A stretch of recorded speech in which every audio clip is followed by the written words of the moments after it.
As they say, never take on two hobbies at once, but unfortunately, sometimes worlds collide. At one end of my layout, I'm going to have an 8-foot circle made out of this, which is LGB 1600016,000 curve, or also known as R3 curve. It makes an 8-foot circle if you have 16 sections of it. For this viaduct, I want to have a bridge deck, if you will, made out of cedar fence pickets. And those are about 5/8 inch thick by 6 inches wide.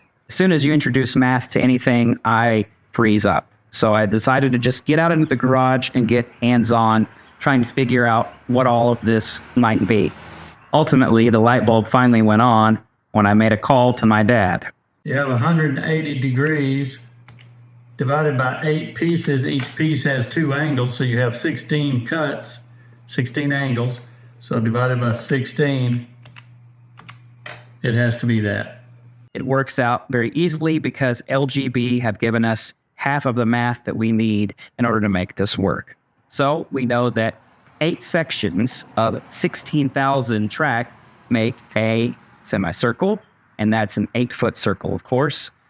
And with circles being 360 degrees, half of that is 180. So we can take 180 and divide it by the 8 sections needed to make a half a circle, and that will give us the half circle support or bridge deck that we need underneath that track.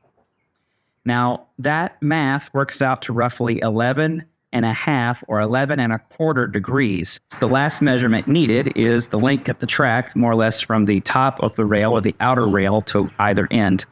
And that works out to be somewhere in the neighborhood of 19.75 inches.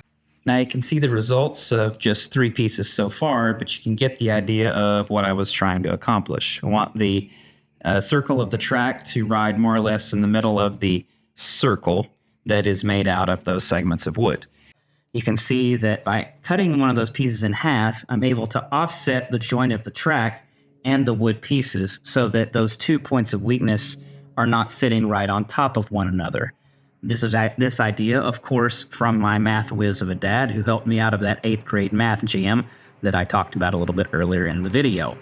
So I will have to rotate the position of my piers or bridge supports in the yard, but that'll be okay. But I want to make sure that they still sit underneath the joint of the wood. There's a nice strong support in the middle of the wood now for the railroad joint.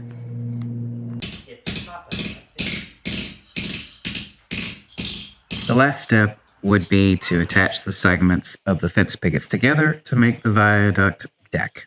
And I opted for repurposing some corner braces that I had from another project, and I had the wrecking crew here to help me flatten them out into flat brackets as opposed to being the corners that they were. I'm not getting that much overlap on the pieces.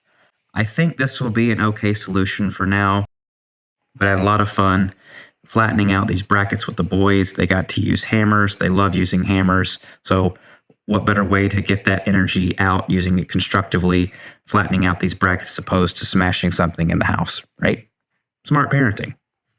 In the next episodes, we'll be dealing with how we place the piers for the viaduct in the yard, and we'll also begin to address the spiral viaduct on the other end of the layout. Happy railroading. God bless.